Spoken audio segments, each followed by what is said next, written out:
हम लोग आने वाले पीसीएस तथा आरओ एग्ज़ाम के लिए सभी सब्जेक्ट के चैप्टर वाइज एमसीक्यू को डिस्कस कर रहे हैं, जिसमें आज हम लोग जियोग्राफी के प्रश्नों को डिस्कस करेंगे और ये जियोग्राफी का थर्ड पार्ट और चैप्टर 15 होगा, परिवहन एवं संचार।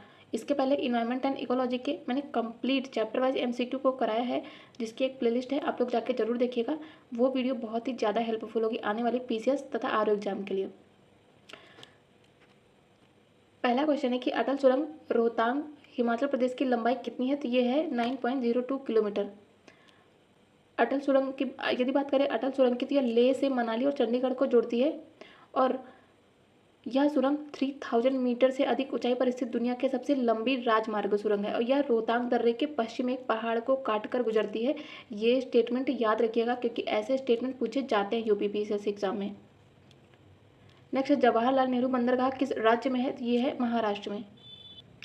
यदि बात करें जवाहरलाल नेहरू बंदरगाह की, जिसे नावा शावा भी कहते हैं, यह अरब सागर के तट पर मुंबई के दक्षिण में महाराष्ट्र का एक बंदरगाह है। इसका निर्माण मुंबई बंदरगाह के यातायात के दबाव को कम करने के लिए किया गया था और मुख्य रूप से यहाँ मालवाहक जहाज़ों का आवागमन होता है। यदि बात करें मुर्मू गोवा की, तो यह गोवा में स्थित है। कांडला कहाँ है? गुजरात में है तथा आंध्र प्रदेश में मिलेगा विशाखापत्तनम पोर्ट। नेक्स्ट, भारत का 13th बंदरगाह कहाँ है? तो ये हो जाएगा महाराष्ट्र में। तो नए बंदरगाह का नाम क्या होगा? पधावन पोर्ट।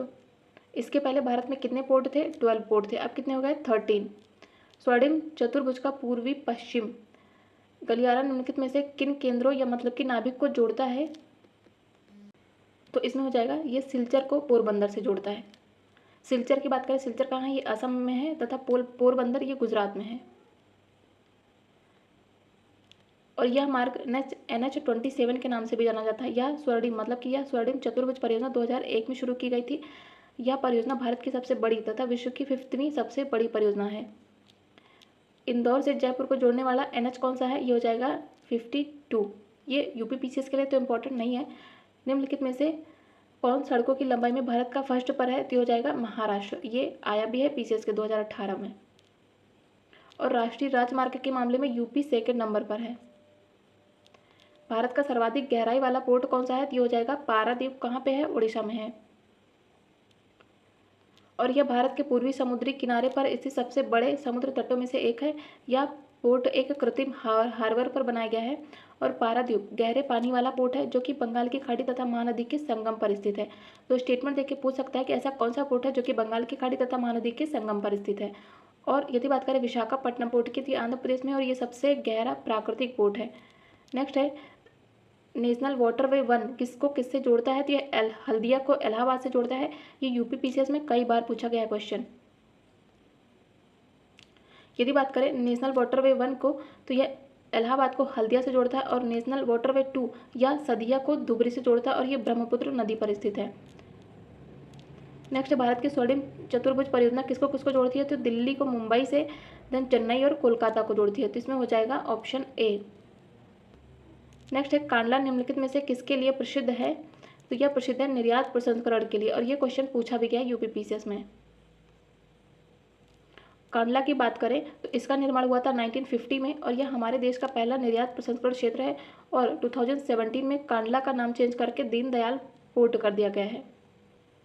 नेक्स्ट है राष्ट्रीय जलमार्ग 1 मतलब कि नेशनल वाटरवे 1 किसको किसको जोड़ता है? ये जोड़ता है इलाहाबाद को हल्दिया से। सदिया को धुबरी से कौन जोड़ता है? ये हो जाएगा नेशनल वाटरवे 2। यदि हम बात करें नेशनल वाटरवे 3 की, तो ये कोल्लम से कुट्टापुरम को जोड़ता है जो कि केरल में है। और नेशनल वाटरवे 4 की, तो भद्राचलम को राजमुंद्री, वजीराबाद, विजयवाड़ा तथा काकीनाडा और पुडुचेरी से जोड़ता है। और यदि बात करें नेशनल वाटरवे 5 की, तो यह तालचेर से धामरा तक है। और नेशनल वाटरवे 6 ये लखीमपुर से भंगा तक है। और भारत में कुल कितने 111 राष्ट्रीय जलमार्ग विकसित किए गए हैं। नेक्स्ट है निम्नलिखित में से कौन भारत के प्राकृतिक बंदरगाह हैं? तो इसमें हो जाएगा कोच्चि। कहाँ पे है? केरल में है। और विशाखापट्टनम ये आंध्र प्रदेश में है। यदि हम बात करें बंदरगाहों की, तो जो बड़े बंदरगाह होते हैं उनका नियंत्रण केंद्र सरकार करती है और छोटे बंदरगाह ये समवर्ती सूची में शामिल हैं। तो संविधान के भाग 7 में है हमारे संविधान के भाग 7 में दी गई है अनुसूची, जिसका डिवीजन 3 अनुसूचियों में हुआ है, संघ, राज्य और समवर्ती सूची। और देश का सर्वश्रेष्ठ प्राकृतिक बंदरगाह कौन सा है? विशाखापट्टनम। यह भारत का सबसे गहरा प्राकृतिक बंदरगाह है। चेन्नई की बात करें तो यह कृत्रिम पोर्ट है और यह भारत का सबसे प्राचीन बंदरगाह भी है। कोच्चि और विशाखापट्टनम ये प्राकृतिक पोर्ट है। नेक्स्ट है, निम्नलिखित में से कौन सा पोताश्रय नहीं है? तो इसमें हो जाएगा बेंगलुरु। नेक्स्ट है, भारत का सबसे लंबा राष्ट्रीय राजमार्ग कौन सा है? तो इसमें जब क्वेश्चन पूछा गया था 2013 में, ये था NH7, लेकिन अब इसे ही NH44 कर दिया गया है। नेक्स्ट है, भारत के निम्नलिखित बंदरगाहों में से कौन सा एक खुला सागरीय बंदरगाह है? तो हो जाएगा चेन्नई। और आंध्र प्रदेश का विशाखापट्टनम बंदरगाह देश का सबसे गहरा प्राकृतिक बंदरगाह है। यहाँ पर लौह अयस्क के निर्यात के लिए एक बाहरी बंदरगाह भी बनाया गया है। यह एक बहुउद्देशीय बंदरगाह है। इसके पोताश्रय में डॉल्फिन नोज नामक पहाड़ी भाग निकल जाने से या पतन मानसूनी पवन के झकोरों से सुरक्षित रहता है। निम्नलिखित में से कौन सा वाटरवे नंबर 1 है? तो इसमें हो जाएगा गंगा भागीरथी हुगली नदी जलमार्ग। तो नेशनल वाटरवे 1 ये भारत का पहला और सबसे लंबा राष्ट्रीय जलमार्ग है। इसे 1986 में राष्ट्रीय जलमार्ग घोषित किया गया था। यह उत्तर प्रदेश, बिहार, पश्चिम बंगाल में विस्तारित है। नेक्स्ट है, उत्तर दक्षिण गलियारे पर निम्नलिखित नगरों को उत्तर से दक्षिण की ओर, मतलब कि नॉर्थ टू साउथ क्रम में व्यवस्थित करना है। तो इसमें सबसे नॉर्थ में आएगा आगरा। यदि हम बात करें उत्तर दक्षिण गलियारे की, एंड देन सेकंड पर आएगा ग्वालियर, फिर उसके बाद आएगा नागपुर, एंड सबसे साउथ में आएगा कृष्णगिरी। तो इसलिए इसका हो जाएगा BDAC, option B is correct. निम्नलिखित में से कौन सा राष्ट्रीय जलमार्ग कोट्टापुरम तथा कुल्लम को जोड़ता है? तो ये हो जाएगा केरल तटीय नहर जलमार्ग, और यह नेशनल वाटरवे 3 है।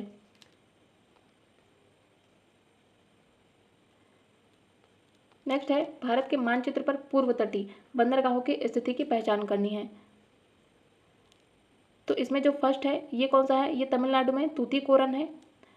और सेकंड की बात करें तो ये हो जाएगा चेन्नई, एंड देन थर्ड पर आएगा ये मछलीपट्टनम है, एंड फोर्थ ये आंध्र प्रदेश में विशाखापट्टनम है। तो इसका हो जाएगा ऑप्शन बी। नेक्स्ट है, उत्तर दक्षिण और पूर्व पश्चिम कॉरिडोर सुपर हाईवे का मिलन कस्बा कौन सा है? तो हो जाएगा झांसी। ये कई बार क्वेश्चन पूछा गया है। और पूर्व पश्चिम गलियारा ये सिलचर को पोरबंदर से तथा उत्तर दक्षिण गलियारा श्रीनगर को कन्याकुमारी से जोड़ता है। नेक्स्ट है, जवाहर सुरंग कहाँ से गुजरती है? तो ये गुजरती है बनिहाल पास से। और जवाहर सुरंग ये भारत के जम्मू कश्मीर राज्य के रामबन जिले के बनिहाल दर्रे में स्थित है। यह जम्मू को श्रीनगर से जोड़ने वाले राजमार्ग पर स्थित है। पीर पंजाल दर्रे की बात करें तो जम्मू कश्मीर के दक्षिण पश्चिम में पीर पंजाल श्रेणी में स्थित है, और जम्मू को श्रीनगर से जोड़ने वाला दर्रा है पीर पंजाल, और यह मुगल मार्ग पर स्थित है। और यदि बात करें बुर्जिला दर्रे की, तो यह भारत और पाकिस्तान के बीच नियंत्रण रेखा पर स्थित है। और यह दर्रा, मतलब कि बुर्जिला दर्रा, पाक अधिकृत कश्मीर को कश्मीर घाटी से जोड़ता है, और जोजिला दर्रा यह कश्मीर को लेह, कारगिल तथा द्रास से जोड़ता है। निम्नलिखित किन 2 रेलवे स्टेशनों को जोड़ने वाली रेल लाइन को यूनेस्को ने धरोहर के रूप में मान्यता दी है? तो हो जाएगी सिलीगुड़ी तथा दार्जिलिंग। कहाँ पे है ये? वेस्ट बंगाल में। इसके अलावा नीलगिरी पर्वतीय रेलवे तथा कालका शिमला रेलवे को भी यूनेस्को के द्वारा विश्व सांस्कृतिक धरोहर स्थल में शामिल किया गया है। भारत में सड़कों का घनत्व किस राज्य में सबसे ज्यादा है? तो हो जाएगा केरल में। और प्रमुख समुद्री बंदरगाह उनके राज्य की बात करें तो अलप्पी बंदरगाह कहाँ पे है? केरल में है। एन्नौर तमिलनाडु में है। पारादीप उड़ीसा में है, तथा काकीनाडा ये है आंध्र प्रदेश में। उत्तर मध्य रेलवे जोन का हेडक्वार्टर कहाँ है? यह है इलाहाबाद में। और पश्चिमी मध्य रेलवे का हेडक्वार्टर जबलपुर मध्य प्रदेश में है। पूर्व पश्चिम कॉरिडोर किसको किसको जोड़ता है? तो सिलचर को पोरबंदर से जोड़ता है। और उत्तर दक्षिण कॉरिडोर ये श्रीनगर को कन्याकुमारी से जोड़ता है। मनाली और लेह के बीच पूर्व प्रधानमंत्री अटल बिहारी वाजपेयी के नामाधीन बनी अटल सुरंग हिमालय की किस श्रृंखला में है? तो यह है पूर्वी पीर पंजाल श्रृंखला में। नेक्स्ट है, कह रहा है कि त्रिपुरा से बांग्लादेश को जोड़ने वाला फैनी नदी पर 1.9 किलोमीटर लंबा मैत्री सेतु बनाया गया है। इसमें से सही बताना है। तो यह पुल त्रिपुरा में सबरूम तथा बांग्लादेश में रामगढ़ के बीच स्थित है। तो इसका पहला ही करेक्ट है। नेक्स्ट है, कौन उत्तर दक्षिण गलियारे पर स्थित है? तो हो जाएगा आगरा। तो उत्तर दक्षिण गलियारे पर पड़ने वाले प्रमुख नगर है श्रीनगर, चंडीगढ़, नई दिल्ली, आगरा, ग्वालियर, झांसी, नागपुर। यूपी का कौन कौन से शहर है? आगरा, ग्वालियर तथा झांसी है। नागपुर है, हैदराबाद है, बेंगलुरु, मदुरई तथा कन्याकुमारी है। और लखनऊ, कानपुर तथा कोटा ये पूर्व पश्चिम गलियारे पर पड़ते हैं। नेक्स्ट है, निम्नलिखित में से कौन सा सही सुमेलित नहीं है? सेंट्रल रेलवे का हेडक्वार्टर मुंबई में है। वेस्टर्न रेलवे का हेडक्वार्टर चर्च गेट में है, लेकिन नॉर्थ फ्रंटियर रेलवे का हेडक्वार्टर प्रयागराज में नहीं है, ये है मालेगांव में, तो इसका तीसरा ही सही सम्मिलित नहीं है। तो नॉर्थ फ्रंटियर रेलवे का हेडक्वार्टर मालेगांव गुवाहाटी में है, और साउथ ईस्टर्न रेलवे ये गॉर्डन रीच कोलकाता में है, तथा उत्तर मध्य रेलवे ये है प्रयागराज में। नेक्स्ट है भारत का वृहत्तम प्राकृतिक बंदरगाह कौन सा है, यह है मुंबई। तो मुंबई पूरे वर्ष खुला रहने वाला देश के पश्चिमी तट पर स्थित प्राकृतिक पोर्ट है। यह भारत का वृहत्तम पोर्ट है जहां पर सर्वाधिक समुद्री यातायात किया जाता है। यहीं से सूती, ऊनी, पेट्रोलियम, चमड़े का सामान, इंजीनियरिंग मशीन आदि का निर्यात किया जाता है। नेक्स्ट है भारत के किस राज्य में सड़कों का घनत्व तो सबसे ज़्यादा है, तो ये है केरल में। ये भी रिपीटेड क्वेश्चन है। नेक्स्ट है भारत में वायु परिवहन कब प्रारंभ हुआ था, तो ये हुआ था 1911 में। सबसे पहले इलाहाबाद से नैनी तक वायुयान से डाक मतलब कि पोस्ट ले जाया गया था। नेक्स्ट है प्रमुख पोर्ट हैं और ये किस के लिए विख्यात है, तो के कामराज पोर्ट भारत में कंपनी के रूप में पंजीकृत सबसे पहला प्रमुख पोर्ट है, तो पहला बिल्कुल सही है। दूसरा कह रहा है कि मुंद्रा पोर्ट ये भारत में निजी स्वामित्व वाला सबसे बड़ा पत्तन है, इसका दूसरा भी सही है। तीसरा कह रहा है कि विशाखापट्टनम पोर्ट भारत में सबसे बड़ा कंटेनर पोर्ट है, तो गलत है, ये सबसे बड़ा गहरा प्राकृतिक पोर्ट है जो कि आंध्र प्रदेश में है, तो इसका केवल 2 सही है। नेक्स्ट है यदि आप कोहिमा से कोट्टायम की यात्रा सड़क मार्ग से करते हैं तो आपको मूल स्थान और गंतव्य स्थान को मिलाकर भारत के अंदर कम से कम कितने राज्यों में से होकर गुजरना पड़ेगा, तो इसमें हो जाएगा 7 राज्यों से होकर गुजरना पड़ेगा। कोहिमा मतलब नागालैंड में है और कोट्टायम केरल में है। नेक्स्ट है हाल ही में निम्नलिखित राज्यों में से किसने एक लंबे नौ संचालन चैनल द्वारा समुद्र से जोड़े जाने के लिए एक कृत्रिम अंतर्देशीय बंदरगाह के निर्माण की संभावना का पता लगाया है, तो ये लगाया है राजस्थान ने। नेक्स्ट है निम्नलिखित कथनों पर विचार कीजिए। तो NH4 ये चेन्नई को हैदराबाद से नहीं, चेन्नई को थाने से जोड़ता है, तो इसका पहला गलत है। नेक्स्ट है NH6 ये मुंबई को कोलकाता से नहीं, ये कोलकाता को हजीरा मतलब गुजरात से जोड़ता है, तो इसका दूसरा भी गलत है। और यदि बात करें NH15 तो ये अहमदाबाद को जोधपुर से नहीं, ये पठानकोट को गुजरात से जोड़ता है, जिसमें कोई भी सही नहीं है, इसलिए इसमें हो जाएगा ऑप्शन डी। तो यदि बात करें NH4 की तो ये थाने से मुंबई को जोड़ता है, NH6 से कोलकाता से हजीरा को जोड़ता है, तथा NH15 ये पठानकोट पंजाब को समाखियाली गुजरात तक जोड़ता है। नेक्स्ट है निम्नलिखित कथनों पर विचार कीजिए। कह रहा है कितने कथन सही हैं। कांडला पोर्ट सरदार पटेल पोर्ट के नाम से भी जाना जाता है, यह एक ज्वारी पोर्ट है, तो पहला गलत है क्योंकि कांडला पोर्ट का नाम दिया गया दीनदयाल पोर्ट, ना कि सरदार पटेल पोर्ट, तो ये गलत हो जाएगा। मरमू गोवा कहाँ पे है, गोवा में है। यह प्रमुख आयरन आयस के निर्यात के लिए जाना जाता है, बिल्कुल सही है। चेन्नई देश के पुराने कृत्रिम बंदरगाहों में से एक है, ये भी सही है। पारादीप बंदरगाह देश में माइका के निर्यात के लिए जाना जाता है, जिसका चौथा भी गलत है, इसका केवल 2 और 3 सही है। तो यदि हम बात करें पारादीप की तो ये है ओडिशा में, और ये लौह अयस्क कोयला रसायनों के प्रमुख निर्यात के लिए जाना जाता है, ना कि माइका के लिए। नेक्स्ट चैप्टर है उद्योग से। कह रहा है निम्नलिखित में से कौन सा एक सही सुमेलित नहीं है। प्रमुख एल्यूमिनियम संयंत्र है और उनकी अवस्थिति है। यदि बात करें इंडियन एल्यूमिनियम कंपनी की तो ये हीराकुंड में करेक्ट है। भारत एल्यूमिनियम कंपनी मतलब बाल्को कहाँ है, कोरबा छत्तीसगढ़ में है। हिंडाल्को ये रेनकूट में है, तो ये तीनों तो सही हैं, लेकिन माल्को मतलब कि मद्रास एल्यूमिनियम कंपनी ये चेन्नई में नहीं है, ये है तमिलनाडु में, तो इसका चौथा ही सही नहीं है। नेक्स्ट है भारत में चीनी उद्योग के बारे में निम्नलिखित में से कौन सा एक सही है, तो यूपी चीनी का दूसरा सबसे बड़ा उत्पादन है। तो हाल ही के आंकड़ों के अनुसार यूपी को पीछे छोड़ते हुए चीनी उत्पादन में महाराष्ट्र फर्स्ट हो गया है, और यह वजन कम करने वाला उद्योग है, तो इसका दूसरा तो सही नहीं होगा। महाराष्ट्र देश में अग्रणी चीनी उत्पादक के रूप में उभरा है, तो इसका सही है बी एंड सी। और उत्तर प्रदेश का सबसे बड़ा एथेनॉल उत्पादक भी बन गया है, क्योंकि उत्तर प्रदेश में गन्ने के उत्पादन का एक बड़ा हिस्सा एथेनॉल के रूप में संलिप्त हो गया है। अखबारी कागज उद्योग निम्नलिखित में से किस स्थान पर अवस्थित है, तो ये है नेपानगर, अखबारी कागज के लिए प्रसिद्ध है। कहाँ पे है, MP में है। नेक्स्ट है किस वर्ष में भारत हैवी इलेक्ट्रिकल लिमिटेड मतलब भेल को महारत्न उद्यम का दर्जा मिला था, तो ये मिला था 2013 में। नेक्स्ट है अहमदाबाद भारत में सूती वस्त्र उद्योग का सबसे बड़ा केंद्र है, तो पहला गलत हो जाएगा। दूसरा कह रहा है कि अहमदाबाद भारत के प्रमुख कपास उत्पादन क्षेत्र में स्थित है, इसलिए इसे कच्चे माल की कोई समस्या नहीं है, तो इसका कारण सही है, लेकिन इसका कथन गलत है। तो अहमदाबाद सूती वस्त्र उद्योग में मुंबई के बाद दूसरा सबसे बड़ा केंद्र है, ना कि पहला। और महाराष्ट्र में भारत का 38% कपड़ा तथा 30% सूत तैयार किया जाता है। और अहमदाबाद को भारत का मैनचेस्टर कहते हैं। गुजरात और महाराष्ट्र में आर्द्र जलवायु होने के कारण वस्त्र उद्योग के लिए अनुकूल है। नेक्स्ट है प्रमुख उद्योग और उनसे जुड़े स्थान है। बरौनी किसके लिए प्रसिद्ध है, यह है ऑयल रिफाइनरी। बंजारी ये सीमेंट उत्पादन के लिए, भौराही फर्टिलाइजर के लिए, तथा मुजफ्फरपुर ये रेल डिब्बा तथा अभियांत्रिकी के लिए है। नेक्स्ट है निम्नलिखित में से लौह इस्पात कारखानों में से कौन कच्चे माल के समीप नहीं है, तो ये हो जाएगा सेलम नहीं है। नेक्स्ट है प्रमुख एल्यूमिनियम कंपनी है, तो बाल्को कहाँ है, यह है कोरबा छत्तीसगढ़ में, हिंडाल्को रेनकूट में, इंडियन एल्यूमिनियम कंपनी हीराकुड में तथा नाल्को कहाँ है, यह है कोरापुट में। नेक्स्ट है तमिलनाडु में सर्वाधिक सूती वस्त्र के कारखाने कहाँ पाए जाते हैं, तो ये पाए जाते हैं कोयम्बटूर में। तो भारतीय अर्थव्यवस्था में कपड़ा उद्योग का स्थान कृषि के बाद दूसरा है और यह भारत का सबसे प्राचीन उद्योग भी है। और भारत ने पहली आधुनिक स्तर की पहली सूती कपड़ा मिल 1818 में कोलकाता के निकट फोर्ट ग्लोस्टर में लगाई गई थी। और मुंबई देश का बृहत्तम सूती वस्त्र का केंद्र है, सेकंड पर है अहमदाबाद। तमिलनाडु में देश का 42.2% कारखाना निर्मित सूती धागे का उत्पादन करता है। और तमिलनाडु में जो कोयम्बटूर है ये वस्त्र उत्पादन में केंद्र है। इसे दक्षिण भारत का मैनचेस्टर भी कहते हैं, किसको, कोयम्बटूर को। नेक्स्ट है बेंगलुरु की बात करें तो ये संबंधित है वायुयान से, कोरबा छत्तीसगढ़ में एल्यूमिनियम से संबंधित है, जमशेदपुर झारखंड में लौह इस्पात से संबंधित है तथा मलंजखंड राजस्थान में ये तांबे से संबंधित है। नेक्स्ट है निम्नलिखित में से कहाँ पर तांबा उद्योग स्थापित है, तो यह है खेतड़ी के राजस्थान में।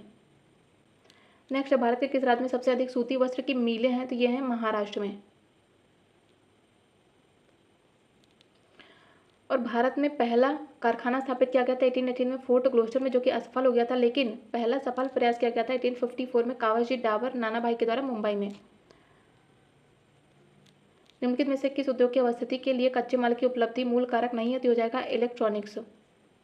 नेक्स्ट है कागज उद्योग के लिए प्रसिद्ध कौन सा है, यह है टीटागढ़ कागज उद्योग के लिए है। सीमेंट की बात करें तो इससे संबंधित है लखेरी। लौह इस्पात उद्योग से संबंधित है भिलाई छत्तीसगढ़ का तथा खनिज तेल शोधनशाला से संबंधित है अंबाला मुकुल। नेक्स्ट है देश में सबसे अधिक सूती वस्त्र निम्नलिखित में से किस सेक्टर में तैयार किया जाता है, तो यह किया जाता है पावर लूम। नेक्स्ट है किस वर्ष मुंबई में पहली भारतीय कपड़ा मिल की स्थापना होती है, ये होती है 1854 में। बोकारो इस्पात संयंत्र का निर्माण हुआ था किसके सहयोग से, तो ये हुआ था रसिया के सहयोग से। नेक्स्ट है नांगल किसके लिए प्रसिद्ध है, तो ये है उर्वरक निर्माण के लिए। कहाँ पे है, ये पंजाब में है। भारत में इस्पात कारखानों का कौन सा समूह स्वतंत्रता के पश्चात बनाए गए, तो हो जाएंगे भिलाई, दुर्गापुर तथा राउरकेला। और इन कारखानों की स्थापना सेकेंड 5 ईयर प्लानिंग के तहत की जाती है, बहुत इंपॉर्टेंट है ये। राउरकेला जो कि उड़ीसा में है, जर्मनी के सहयोग से स्थापित किया जाता है। दुर्गापुर वेस्ट बंगाल में है और ग्रेट ब्रिटेन के साथ के सहयोग से स्थापित किया जाता है तथा भिलाई छत्तीसगढ़ में और यह रसिया के सहयोग से स्थापित किया जाता है। नेक्स्ट है भारत में पहली कपास मिल की स्थापना कहाँ होती है, ये होती है कलकत्ता के फोर्ट ग्लोस्टर में, जो कि असफल रहता है। नेक्स्ट है निम्नलिखित में से किस स्थान पर लौह इस्पात का उद्योग नहीं है, तो यहाँ पे झरिया में नहीं है। झरिया लौह के लिए नहीं, झरिया कोयले के लिए प्रसिद्ध है। नेक्स्ट है प्रमुख उद्योग और उनकी अवस्थिति की बात करें तो श्री गंगानगर प्रसिद्ध है उर्वरक के लिए, उदयपुर प्रसिद्ध है कांच के लिए तथा उदयपुर सीमेंट के लिए भी प्रसिद्ध है और कोटा यह है कृत्रिम रेशम के लिए। नेक्स्ट है निम्नलिखित भारी उद्योगों पर विचार कीजिए। कह रहा है कि उर्वरक संयंत्र, तेल शोधन कारखाने, इस्पात संयंत्र। उपयुक्त में से कितने उद्योगों के कार्बन में हरित हाइड्रोजन की महत्वपूर्ण भूमिका होने की अपेक्षा है, तो इसमें हो जाएंगे all of the above. Next है भारत में इस्पात उत्पादन उद्योग को निम्नलिखित में से किसके आयात की अपेक्षा होती है, तो हो जाएगी कोकोकारी मतलब कि कोकिंग कोयले की। नेक्स्ट चैप्टर है जनसंख्या और नगरीकरण से रिलेटेड है। कह रहा है कि आर्थिक विकास के संबद्ध जनांकिकी संक्रमण की निम्नलिखित विशिष्ट अवस्थाओं पर विचार कीजिए। नीचे दिए गए कूट की उपयुक्त अवस्था का सही क्रम बताइए। तो इसमें सबसे पहले आएगा उच्च मृत्यु दर के साथ उच्च जन्म दर, फिर आएगा निम्न मृत्यु दर के साथ उच्च जन्म दर, तो यहाँ पे आएगा 2, 3 एंड देन सबसे लास्ट में आएगा निम्न मृत्यु दर के साथ निम्न जन्म दर, तो इसमें जाएगा 2, 3 एंड 1। तो आर्थिक विकास के जनांकिकी संक्रमण का सिद्धांत 1929 में WM थॉम्सन के द्वारा दिया गया था और ये पीसीएस 2023 में पूछा गया था, लेकिन इसको वैज्ञानिक स्वरूप फ्रैंक नोटेस्टीन ने 1945 में दिया। और इन्होंने विकास से संबंध जनांकिकी संक्रमण की 3 अवस्थाएं दी थी। पहला तो दिया था कि उच्च मृत्यु दर के साथ उच्च जन्म दर होना चाहिए, मतलब कि मृत्यु दर जो होती है वो भी हाई होनी चाहिए, जन्म दर भी हाई होना चाहिए। सेकंड उन्होंने कहा कि मृत्यु दर निम्न होना चाहिए और जन्म दर हाई होना चाहिए। थर्ड इन्होंने कहा निम्न मृत्यु दर भी होना चाहिए, निम्न जन्म दर भी होना चाहिए। नेक्स्ट है निम्नलिखित में से भारत में किस धार्मिक समूह का सबसे ज़्यादा भाग नगरीय है, तो यह है जैन का, और ये 22 में पूछा गया क्वेश्चन। तो जैन समुदाय का भारत की जनसंख्या में 0.4% प्रतिनिधित्व है और जिनका सर्वाधिक भाग नगरों में निवास करता है।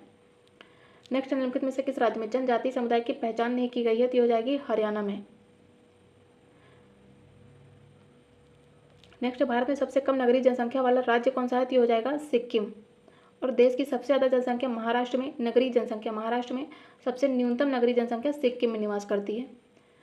निम्नांकित प्रवास के प्रकारों में से भारत में गमनागमन में वर्ष 2011 में किसका सर्वाधिक हिस्सा है, तो हो जाएगा गाँवों से गाँवों का। नेक्स्ट चैप्टर है अनुसूचित जाति तथा जनजातियों से। कह रहा है कि कौन से राज्य में हलाम नोटिया जनजाति मुख्य रूप से पाई जाती है, तो हो जाएगा त्रिपुरा जनजाति। हलाम जनजाति बहुत महत्वपूर्ण है, अभी हाल ही में पूछी भी गई है। नेक्स्ट है प्रमुख जनजातियों की यदि बात करें तो खेरिया या फिर केरिया जनजाति, ये मिलेगा उड़ीसा, बिहार, छत्तीसगढ़, झारखंड, एमपी, महाराष्ट्र और पश्चिम बंगाल में। कुकी जनजाति तो बहुत फेमस है, ये तो हर बार पूछी जाती है। इसका संबंध है त्रिपुरा से, कुकी रिवोल्ट भी हुआ था त्रिपुरा में, तो उससे याद रखेंगे। यान्दी जनजाति आंध्र प्रदेश तथा तेलंगाना के क्षेत्र में मिलती है। पालियान जनजाति तमिलनाडु में मिलती है। पालिनी भी बहुत महत्वपूर्ण है और पालयान भी बहुत महत्वपूर्ण है, याद रखेंगे। निम्नलिखित में से कौन सा सही सुमेलित नहीं है? अंगामी जनजाति कहाँ मिलेगी? नागालैंड में। बीरहोर ये झारखंड में मिलेगी, लेकिन खस ये उत्तराखंड तथा हिमाचल प्रदेश से संबंधित है, ना कि अरुणाचल से, जिसका तीसरा ही सही नहीं है। टोडा का संबंध कहाँ से है? तमिलनाडु से। निम्नलिखित जनजातियों में से कौन सा समूह भारत के अंडमान और निकोबार द्वीप समूह का मूल निवासी नहीं है? तो इसमें हो जाएगी रेंगमा जनजाति। बाकी हालचू, ओंजे तथा शोम्पेन ये तीनों ही अंडमान से संबंधित है। तो यदि हम बात करें रेंगमा की, तो ये नागालैंड से संबंधित है। नेक्स्ट है भरमौर जनजाति किस राज्य में, किस प्रांत में है? तो ये मिलेगा हिमाचल प्रदेश में। नेक्स्ट है निम्नलिखित में से कौन सा सही सुमेलित नहीं है? भील जनजाति देखने को मिलती है गुजरात में। गद्दी ये हिमाचल प्रदेश तथा जम्मू कश्मीर क्षेत्र में देखने को मिलती है। कोटा इसका संबंध तमिलनाडु से है, लेकिन टोडा का संबंध भी तमिलनाडु से, ना कि केरल से, तो इसका हो जाएगा ऑप्शन डी। और जो टोडा जनजाति है यह तमिलनाडु की नीलगिरी व उटकमंड पहाड़ियों में निवास करती है। ये इसका संबंध भूमध्य सागरीय प्रजाति से है। इसमें बहुपति विवाह प्रचलित है। ये स्टेटमेंट बहुत महत्वपूर्ण है, पूछा भी गया है।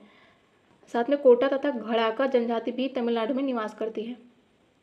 नेक्स्ट है निम्नलिखित पहाड़ी जातियों का पश्चिम से पूर्व की ओर सही क्रम बताना है। तो सबसे पश्चिम से पूर्व, सबसे पूर्व में क्या है? नागालैंड। और नागालैंड में मिलेगी नागा हिल्स। इसमें सबसे पूर्व में कहाँ है? नागा हिल्स 3 में दिया है, तो इसका हो जाएगा ऑप्शन सी। तो इसमें हो जाएगा गारो, खासी, जयंतिया, ये तीनों तो मेघालय में है, और ये नागालैंड, नागा जनजाति नागालैंड में है। निम्नलिखित में से कौन सा क्षेत्र टोडा जनजाति का मूल निवास है? तो ये हो जाएगा नीलगिरी की पहाड़ियाँ तमिलनाडु में। नेक्स्ट है भारत के निम्नलिखित भागों में द्रविड़ियन प्रजाति मुख्यतः कहाँ संकेंद्रित है? तो ये है दक्षिणी भारत में। नेक्स्ट है भील जनजाति भारत में सबसे अधिक कहाँ पाई जाती है? तो ये पाई जाती है एमपी में। भील जनजाति भारत के राजस्थान, गुजरात, छत्तीसगढ़, महाराष्ट्र तथा एमपी में पाई जाती है। एमपी में भील को पश्चिमी क्षेत्र के झाबुआ, खरगोन, बड़वानी, धार आदि जिलों में निवास करते हैं ये। नेक्स्ट है गरासिया जनजाति से संबंधित नृत्य कौन सा है? तो हो जाएगा लूर नृत्य। नेक्स्ट है कुडुकू बोली कौन बोलते हैं? तो ये बोलती है उरांव ट्राइब्स। नेक्स्ट है संथाल जनजाति का संबंध कहाँ से है? झारखंड से। भील ये राजस्थान से संबंधित है, एमपी से भी संबंधित है। टोडा तमिलनाडु से संबंधित है, तथा जारवा मिलेगी अंडमान तथा निकोबार में। मुरिया जनजाति में पूस कोलांग कौन सा नृत्य करते हैं? कौन लोग होते हैं ये? तो ये पुरुष केवल नृत्य करते हैं। जारवा जनजाति कहाँ मिलेगी? तो ये मिलेगी निकोबार द्वीप में। और यह जनजाति दक्षिण और मध्य अंडमान द्वीपों के पश्चिमी तट पर पाई जाती है। इनके संरक्षण के लिए केंद्र सरकार ने जावा संरक्षित क्षेत्र का भी निर्माण कराया था। असुर कहाँ की जनजाति है? तो ये पलामू जिले की जनजाति है। पलामू कहाँ पे है? झारखंड में। नेक्स्ट है थारू जनजाति कहाँ से संबंधित है? उत्तराखंड से, साथ में यूपी में भी मिलती है ये। भूटिया जनजाति सिक्किम से संबंधित है। मुंडा झारखंड से, तथा कोल ये संबंधित है मध्य प्रदेश से। नेक्स्ट है निम्नलिखित में से कौन सही सुमेलित है? तो इसमें जो उरांव है ये संबंधित है धुम कुरिया से, तो इसका केवल सी सही सुमेलित है। नेक्स्ट है भारत में सर्वाधिक जनजाति कौन सी है? तो हो जाएगी भील ट्राइब्स। तो जनसंख्या के आधार पर अनुसूचित जातियों के क्रम में बताएं तो सबसे ज़्यादा भील, सेकंड पर गोंड है, थर्ड पर है संथाल। टोडा जनजाति कहाँ मुख्यतः निवास करती है? तो हो जाएगी तमिलनाडु के नीलगिरी क्षेत्र में। भारत की दूसरी सबसे बड़ी जनजाति कौन सी है? तो हो जाएगी गोंड। फर्स्ट पर कौन है? भील। नेक्स्ट है लिम्बू जनजाति का संबंध है सिक्किम से। कार्बी का संबंध है असम से, यहाँ पे कार्बी एंग्लोंग की पहाड़ियाँ भी मिलेंगी। डोगरिया कोंड का संबंध है उड़ीसा से, तथा बोडो का संबंध भी उड़ीसा से है। नेक्स्ट है भारत के एक राज्य की विशेषताएं दी गई हैं। कह रहा है कि यह उत्तरी भाग शुष्क और अर्ध शुष्क रहता है, मतलब कि इस राज्य का उत्तरी जो भाग है शुष्क रहता है तथा अर्ध शुष्क रहता है। इसके मध्य भाग में कपास की खेती होती है। खाद्यान्न फसलों की तुलना में नगदी फसलों को प्रमुखता दी जाती है। तो इसमें कपास से बात करेंगे तो कपास कहाँ मिलता है? मेनली महाराष्ट्र, गुजरात के क्षेत्र में। तो इसमें कौन सा है? इसमें है गुजरात। और गुजरात का जो उत्तरी भाग है शुष्क भी रहता है तथा अर्ध शुष्क भी रहता है, तो इसलिए इसका हो जाएगा ऑप्शन बी। नेक्स्ट है प्रमुख खनिज अन्वेषण अभिकरण है और उनका हेडक्वार्टर है। तो तेल एवं प्राकृतिक गैस, मतलब कि तेल एवं प्राकृतिक गैस आयोग, इसका हेडक्वार्टर है नई दिल्ली में। खनिज अन्वेषण निगम लिमिटेड का हेडक्वार्टर है नागपुर में। राष्ट्रीय खनिज विकास निगम का हेडक्वार्टर है हैदराबाद में, तथा राष्ट्रीय एल्यूमिनियम कंपनी लिमिटेड का हेडक्वार्टर है मुंबई, भुवनेश्वर में। निम्नलिखित में से कौन सा अंटार्कटिका में भारत का स्थायी और उसके परिचालित अनुसंधान स्टेशन है? तो हो जाएगा भारती तथा मैत्री। नेक्स्ट है तातीपाका तेल शोधनशाला कहाँ स्थित है? तो यह है आंध्र प्रदेश में। नेक्स्ट है भारत में निम्नलिखित में से कहाँ सबसे बड़ा पोत प्रांगण शिपयार्ड है? तो यह है कोचीन में, केरल में। राष्ट्रीय एटलस तथा थीमेटिक मानचित्र संगठन कहाँ है? यह है कोलकाता में। और यदि बात करें देहरादून की, तो यहाँ मिलेगा राष्ट्रीय वन अनुसंधान संस्थान। यदि बात करें राष्ट्रीय वन प्रबंधन की, तो वो मिलेगा भोपाल में। हैदराबाद में डीएनए फिंगरप्रिंट संस्थान है तथा नई दिल्ली में विज्ञान भवन है। नेक्स्ट है किस वर्ष केंद्रीय जल आयोग ने सिंचाई अनुसंधान एवं प्रबंधन संगठन की स्थापना करी थी? तो ये होती है 1984 में। नेक्स्ट है निम्नलिखित में से कौन सा सही सुमेलित नहीं है? तातीपाका आंध्र प्रदेश में है, ये एक ओएनजीसी के द्वारा स्थापित है। डिगबोई असम में आईओसीएल के द्वारा स्थापित है। कोयली गुजरात में एचपीसीएल के द्वारा स्थापित नहीं किया गया है, ये भी किया गया है आईओसीएल के द्वारा, तो इसका ऑप्शन सी सही नहीं है। यदि बात करें बीना की, तो एमपी में है, ये बीओआरएल के द्वारा स्थापित है। राष्ट्रीय उष्ण अनुसंधान केंद्र कहाँ स्थित है? यह है बीकानेर, राजस्थान में। नेक्स्ट है श्रीहरिकोटा, जहाँ पर सतीश धवन स्पेस सेंटर स्थित है, किस झील के निकट है? तो श्रीहरिकोटा कहाँ पे है? आंध्र प्रदेश में है, और आंध्र प्रदेश में यहाँ पे मिलेगा पुलिकट लेक। नेक्स्ट है भारत में वन अनुसंधान संस्थान की स्थापना किस वर्ष होती है? तो ये होती है 1906 में। कहाँ पर है ये है देहरादून में। और नेक्स्ट महत्वपूर्ण पॉइंट है कि वन अनुसंधान संस्थान की 4 क्षेत्रीय इकाइयाँ भी हैं। ये कहाँ कहाँ हैं, ये महत्वपूर्ण है। एक तो उत्तर प्रदेश के कानपुर में है, दूसरा चेन्नई के तमिलनाडु में, तीसरा है अरुणाचल प्रदेश के ईटानगर में, तथा चौथा है एमपी के जबलपुर में। और 1991 में इसे डीम्ड विश्वविद्यालय का दर्जा भी दिया गया था। नेक्स्ट है भारतीय चारागाह और चारा अनुसंधान संस्थान कहाँ है? यह है झांसी, यूपी में। और केंद्रीय औषधि अनुसंधान संस्थान ये लखनऊ में, तथा राष्ट्रीय आयुर्वेद संस्थान कहाँ है? जयपुर में। नेक्स्ट है राष्ट्रीय कृषि वानिकी अनुसंधान केंद्र, ये है झांसी में। निम्नलिखित में से किस शहर में भारतीय राष्ट्रीय महासागर सेवा सूचना सेवा केंद्र स्थापित है? तो हो जाएगा हैदराबाद। नेक्स्ट चैप्टर है, कह रहा है कि भारत में सर्वाधिक सघनता वाला भूकंपीय क्षेत्र हिमालय में स्थित है। पहला बिल्कुल सही है। कारण ये कह रहा है कि हिमालय में कई अनुदैर्ध्य उत्क्रम क्षेत्र हैं, तो इसका कारण भी सही है, साथ में व्याख्या भी कर रहा है। नेक्स्ट है सूची 1 को सूची 2 से सुमेलित करना है। यदि बात करें बाढ़ से, तो बाढ़ से प्रभावित क्षेत्र होता है यूपी तथा बिहार के मैदान। भूकंप से प्रभावित क्षेत्र होता है सबसे ज़्यादा हिमालय। सूखे से प्रभावित क्षेत्र होता है कौन? ये होता है पश्चिमी तथा मध्य भारत के क्षेत्र। और सुनामी से प्रभावित होता है भारत का तटीय क्षेत्र। नेक्स्ट है जिला आपदा प्रबंधन प्राधिकरण का नेतृत्व कौन करता है? तो इसका नेतृत्व जिला दंडाधिकारी या फिर जिला समाहर्ता, इन दोनों में से कोई एक करता है। तो इसलिए इसमें हो जाएगा ऑप्शन सी, इनमें से कोई भी एक। नेक्स्ट है आपदा प्रबंधन अधिनियम 2005 की कौन सी धारा राज्य के राज्यपाल को राज्य में राज्य आपदा प्रबंधन प्राधिकरण की स्थापना करने की शक्ति प्रदान करता है? तो ये हो जाएगी धारा 14(1). नेक्स्ट है, कह रहा है निम्नलिखित में से कौन सा एक सही सुमेलित है? कह रहा है इडुक्की ये तापीय शक्ति ग्रह है, तो ये गलत है। ये एक सिंचाई परियोजना है जो कि इडुक्की केरल में है, तो इसका पहला सही नहीं है। दूसरा कह रहा है कि सबरीगिरी ये जल विद्युत परियोजना है, बिल्कुल सही है। घटप्रभा कर्नाटक में है, कृष्णा की ट्रिब्यूटरी है, ये सिंचाई परियोजना है। रामगंगा एक बहुउद्देशीय परियोजना है जो कि गंगा की ट्रिब्यूटरी है, तो इसमें हो जाएगा 2, 3 और 4। नेक्स्ट है कथन दिया है कि हिंद महासागर कई बड़ी शक्तियों का सैन्य अड्डा बन गया है, बिल्कुल सही है कथन। कारण कह रहा है कि हिंद महासागर से निकटवर्ती देशों को बहुत भौगोलिक राजनीतिक लाभ है, तो इसका कारण भी सही है। लेकिन इस वजह से हिंद महासागर अड्डा नहीं बना है राजनीतिक गतिविधियों का, तो इसलिए इसका कारण और कथन दोनों सही, लेकिन व्याख्या नहीं कर रहे हैं। नेक्स्ट भारतीय पर्यटन के स्वर्ण चतुर्भुज में सम्मिलित शहर कौन कौन से? तो इसमें आएगा आगरा, दिल्ली तथा जयपुर। नेक्स्ट निम्नलिखित में से कौन सा एक सही सुमेलित नहीं है? कह रहा है कि मणिकरण जो कि गर्म जल स्रोत है, ये हिमाचल प्रदेश में, बिल्कुल सही है।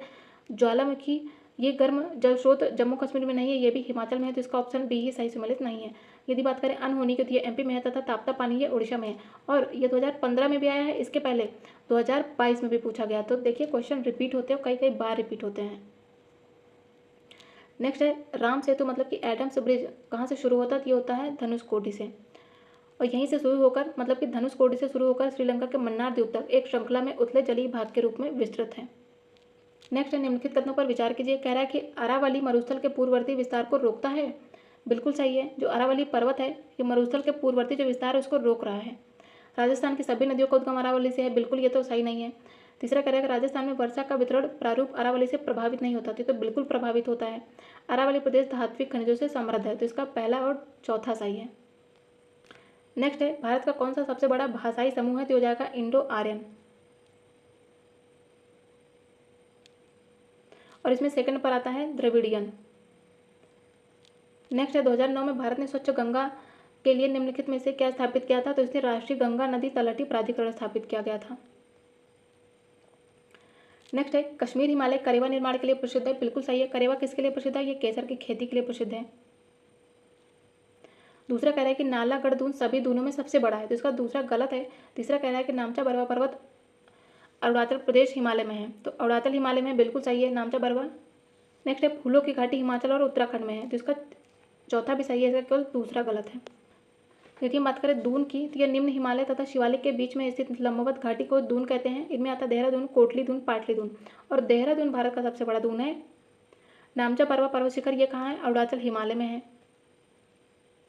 नेक्स्ट है पहला कह रहा है कि जेडी डाना ने भारतीय उपमहाद्वीप के चट्टानों के भूगर्भीय इतिहास के लिए एक विशेष भूगर्भिक समय मापक तैयार किया है। बिल्कुल गलत है ये। दूसरा कह रहा है कि भूगर्भिक समय मापन के अनुसार भारतीय चट्टानों को आर्कियन, पौराणिक, द्रविड़ियन तथा आर्यन युग में विभाजित किया गया है, तो इसका दूसरा सही है, पहला गलत है। तो विश्व के भौमिकीय अभिलेखों को यूरोप में विकसित भूगर्भिक मापक के आधार पर वर्गीकृत किया गया और भारत के भूगर्भिक मापक दूरी पूरी तरह से यूरोपीय भूगर्भिक मापक से भिन्न है। इसीलिए भारतीय भूगर्भिक सर्वेक्षण के तत्कालीन प्रमुख सर टी.एस. हॉलैंड ने प्रमुख विषम विन्यासों के आधार पर भारत के भूभौमिकीय इतिहास को 4 कल्पों आर्कियन, पौराणिक तथा द्रविड़ियन और आर्यन युग में विभाजित किया था।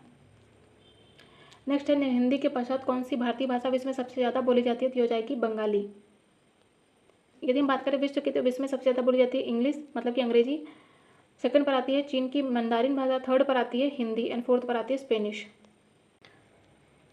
नेक्स्ट है प्रमुख जल विवाद न्यायाधिकरण है, तो महादायी जल विवाद किस किस राज्यों के बीच है? ये है गोवा, कर्नाटक तथा महाराष्ट्र के बीच में। गोदावरी जल विवाद है महाराष्ट्र, आंध्र प्रदेश, उड़ीसा, एमपी तथा कर्नाटक के बीच में। नर्मदा नदी जल विवाद है गुजरात, एमपी, महाराष्ट्र तथा राजस्थान के बीच में। और महानदी जल विवाद है उड़ीसा तथा छत्तीसगढ़ के बीच में। निम्नलिखित में से किन शहरों में मध्य सूर्य वर्ष में केवल एक बार ठीक ऊपर होता है? तो ये होता है नागपुर तथा कोलकाता में। तो नागपुर और कोलकाता ये कर्क रेखा पर स्थित हैं, ये स्टेटमेंट याद रखना। और कर्क रेखा पर स्थित शहरों पर सूर्य वर्ष में केवल एक ही बार ठीक ऊपर होता है। हल्बी किस भाषा परिवार से संबंधित है? तो ये संबंधित है आर्यन भाषा से। नेक्स्ट है निम्नलिखित कथनों पर विचार कीजिए। कह रहा है कि मोरिंगा मतलब कि सहजन वृक्ष एक फलीदार सदापड़ी वृक्ष है, पहला गलत है। इमली का पेड़ दक्षिण एशिया का स्थानिक है, ये तो बिल्कुल गलत है। भारत में अधिकांश इमली लघु वनोत्पाद के रूप में संग्रहित की जाती है, तीसरा सही है। चौथा कह रहा है कि भारत इमली और मोरिंगा के बीज निर्यात करता है, इसका चौथा भी सही है। मोरिंगा और इमली के बीजों का उपयोग जैव ईंधन के उत्पादन में किया जा सकता है, तो इसका पांचवा भी सही है। यदि बात करें मोरिंगा की, तो ये कार्क जैसी छाल वाली सीधी सूंड वाली होती है और ये सदापड़ी नहीं, और प्रजातियों तथा जलवायु के आधार पर मोरिंगा के पेड़ सदाबहार तथा अर्धपर्णपाती हो सकते हैं, ना कि सदापड़ी। और यह इमली उष्णकटिबंधीय अफ्रीका की मूल प्रजाति है, ना कि साउथ एशिया की। और इसकी खेती उष्णकटिबंधीय तथा उपोष्णकटिबंधीय क्षेत्रों में व्यापक रूप से होती है। इमली की बात करें तो बीज के साथ इसको लघु वनोपज के रूप में वर्गीकृत किया गया है और इसे एमएसपी के अंतर्गत भी शामिल किया गया है, न्यूनतम समर्थन मूल्य योजना के अंतर्गत। नेक्स्ट है ताड़ तेल मतलब कि पाम ऑयल के बारे में है, और पाम ऑयल से रिलेटेड क्वेश्चन यूपी पीसीएस में भी पूछा गया था। कह रहा है कि ताड़ तेल वृक्ष दक्षिण पूर्व एशिया में प्राकृतिक रूप में पाया जाता है, तो पहला गलत है। दूसरा कह रहा है कि ताड़ तेल लिपस्टिक और इत्र बनाने वाले कुल उद्योगों के लिए कच्चा माल है, बिल्कुल सही है। ताड़ तेल का उपयोग जैव डीजल के उत्पादन में भी किया जा सकता है, तो इसका दूसरा और तीसरा सही है। ताड़ तेल की बात करें तो एक खाद्य वनस्पति तेल है जो कि ताड़ फल मेसोकार्प मतलब कि लाल गूदे से प्राप्त होता है, और ताड़ के तेल का पेड़ मूल रूप से अफ्रीका में पाया जाता है, और ताड़ के वृक्ष मलेशिया, इंडोनेशिया में पाए जाते हैं, जो कि दुनिया के ताड़ के तेल की आपूर्ति 85% तक करते हैं, इंडोनेशिया और मलेशिया। नेक्स्ट है भारत में रासायनिक उर्वरकों के संबंध में निम्नलिखित कथनों पर विचार कीजिए। कह रहा है कि वर्तमान में रासायनिक उर्वरकों का खुदरा मूल्य बाजार संचालित है और यह सरकार द्वारा नियंत्रित नहीं है, तो इसका पहला गलत हो गया। दूसरा कह रहा है कि अमोनिया जो कि यूरिया बनाने में काम आता है, यह प्राकृतिक गैस से उत्पन्न होता है, तो इसका दूसरा सही है। तीसरा कह रहा है कि जो सल्फर है वो फास्फोरिक एसिड उर्वरक के लिए कच्चा माल है और यह तेल शोधन कारखानों का उपोत्पाद है, तो इसका दूसरा और तीसरा सही है, पहला गलत है। नेक्स्ट है भारत में गौड़ खनिज के प्रबंधन के बारे में कथन है कह रहा है कि इस देश में विद्यमान विधि के अनुसार रेत एक गौण खनिज है। पहला बिल्कुल सही है। दूसरा कह रहा है कि गौण खनिजों के खनन पट्टे प्रदान करने की शक्ति राज्य सरकारों के पास है, लेकिन गौण खनिजों को प्रदान करने से संबंधित नियमों को बनाने की शक्ति केंद्र के पास है। तो इसका दूसरा गलत हो जाएगा, क्योंकि इसमें नियम बनाने की शक्ति भी राज्य के पास है, ना कि केंद्र के पास। तीसरा कह रहा है कि गौण खनिजों के अवैध खनन को रोकने के लिए नियम बनाने की शक्ति राज्य के पास है। तो इसका सही है पहला एंड तीसरा। नेक्स्ट है अलियार, ईसापुर और कंसाबती जैसे ज्ञात स्थानों में से क्या समानता है? तो ये सभी जल भंडार हैं। नेक्स्ट है हिंद महासागर नौसैनिक परिसंवाद सिंपोजियम के संबंध में निम्नलिखित कथनों पर विचार कीजिए। जिसमें पहला है कि प्रारंभिक इनॉगुरल IONS भारत में 2015 में भारतीय नौसेना की अध्यक्षता में स्थापित किया गया था। तो ये 2015 में नहीं, 2008 में स्थापित किया गया था। तो पहला गलत हो जाएगा। दूसरा कह रहा है कि IONS एक स्वैच्छिक पहल है जो कि हिंद महासागर क्षेत्र के समुद्र तटवर्ती देशों की नौसेनाओं के बीच समुद्री सहयोग को बढ़ाना चाहता है। तो इसका दूसरा सही है, पहला गलत है। नेक्स्ट है भारत में एक ऐसा स्थान है जहाँ यदि आप समुद्र किनारे खड़े होकर समुद्र का अवलोकन करें तो आप पाएंगे कि दिन में 2 बार समुद्री जल तटीय रेखा से कुछ किलोमीटर पीछे की ओर जाता है और फिर तट पर वापस आता है। और जब जल पीछे हटा होता है तब आप वास्तव में समुद्र तल पर चल भी सकते हैं। यह घटना कहाँ देखने को मिलती है? तो ये मिलती है चांदीपुर, जो कि है कहाँ पे? तो वो है उड़ीसा में। नेक्स्ट, भारत सरकार कृषि में नीम आलेपित यूरिया के उपयोग को क्यों प्रोत्साहित करती है? क्योंकि नीम लेप मृदा में यूरिया के घुलने की दर को धीमा कर देता है। तो इसलिए इसका हो जाएगा ऑप्शन बी। नेक्स्ट है भारत में मृदा अपक्षय समस्या निम्न में से किससे संबंधित है? तो ये संबंधित है ओनली वनोन्मूलन से।